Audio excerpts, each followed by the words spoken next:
सभी भक्तों को जय श्री राम। भक्तों, आइए आज हम सालासर बालाजी महाराज की कथा भाग 4 में प्रवेश करते हैं। मोहनदास हनुमान जी का दर्शन पाकर गदगद हो गए थे। वह हनुमान जी महाराज से इच्छा प्रकट करते हैं कि हनुमान जी महाराज, कृपया करके मेरे घर चलकर मेरी बहन व भांजे को भी दर्शन दीजिए। इस पर हनुमान जी कहते हैं कि यदि मुझे खाने में खीर और चूरमे का भोग लगाओगे और मेरा आसन वहाँ लगाओगे जहाँ आज तक कोई ना बैठा हो, तब मैं अवश्य तुम्हारे घर चलूँगा। इस पर हनुमान जी महाराज को मोहनदास जी यह उत्तर देते हैं कि महाराज, मैं आपके लिए अपने दिल का आसन बिछा दूंगा, आप कृपया करके मेरे घर चलिए।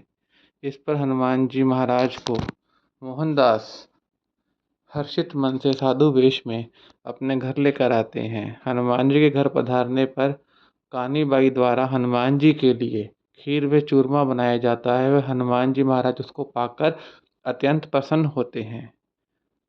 उसके बाद हनुमान जी मोहनदास से कहते हैं कि मोहनदास, मैं तुम्हारी श्रद्धा और भक्ति से अत्यंत प्रसन्न हूँ। आप मेरे से जो मांगना है मांग लीजिए। इस पर मोहनदास जी हनुमान जी महाराज से इच्छा प्रकट करते हैं कि हनुमान जी महाराज, मैं ये चाहता हूँ कि आप इस धरती पे साक्षात विराजमान हो जाइए। हनुमान जी महाराज मोहनदास से कहते हैं कि तुम मेरे भगत हो, तुमने इच्छा प्रकट की है, मैं अवश्य तुम्हारी बात मानूंगा, परंतु तब तक के लिए तुम इस घर से दूर जाकर एकांतवास में रहो और मेरे नाम का जाप करो, और उसके बदले मैं तुम्हारे परिवार की सुरक्षा करूंगा। तुम्हारे परिवार का सारा लेखा जोखा, सारी जिम्मेवारी मेरी है। इतना कहकर हनुमान जी महाराज वहाँ से अदृश्य हो जाते हैं। हनुमान जी की आज्ञा अनुसार मोहनदास महाराज अपना घर छोड़कर गांव में नहीं रहते और गांव से बाहर जाके एक एकांत स्थान पे अपना डेरा जमा लेते हैं। वहाँ निरंतर वह सीताराम हनुमान का जाप करते हैं।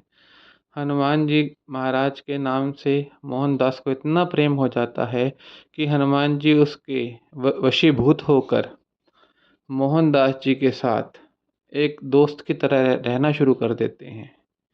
इसके बाद एक दिन मोहनदास जी के मन में हनुमान जी का मंदिर बनाने की तीव्र इच्छा जागृत होती है। इसके लिए वह वहाँ के राजा को बुलाते हैं और कहते हैं कि राजा, मैं चाहता हूँ कि बालाजी महाराज का एक भव्य मंदिर बनाया जाए। इसके लिए राजा कहता है कि ठीक है महाराज, इसकी व्यवस्था हो जाएगी। इसके बाद मोहनदास जी कहते हैं कि बालाजी महाराज की मूर्ति ऐसी हो कि वह जीवंत लगे और ऐसा लगे कि बालाजी महाराज साक्षात भक्तों के साथ बात कर रहे हैं। इस पर भी राजा कहता है कि महाराज, आज ही मैं एक कुशल कारीगर के पास अपने सैनिकों को भेज के आपका संदेशा पहुंचा देता हूं और मूर्ति तैयार करवा देता हूं। मोहनदास जी इस बात से अत्यंत प्रसन्न होते हैं। वे राजा को खूब आशीर्वाद देते हैं।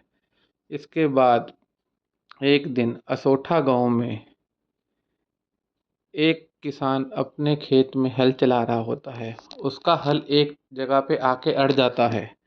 काफ़ी कोशिश करने पर भी हल आगे नहीं बढ़ पाता।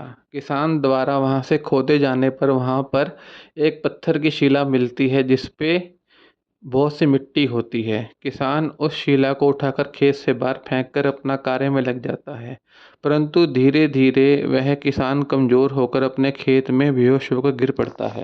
भक्तों, हमने यहाँ तक की कथा श्रवण की। अगली कथा का भाग जल्द ही मेरे YouTube चैनल पे अपलोड कर दिया जाएगा। तब तक के लिए सभी भक्तों को जय श्री राम।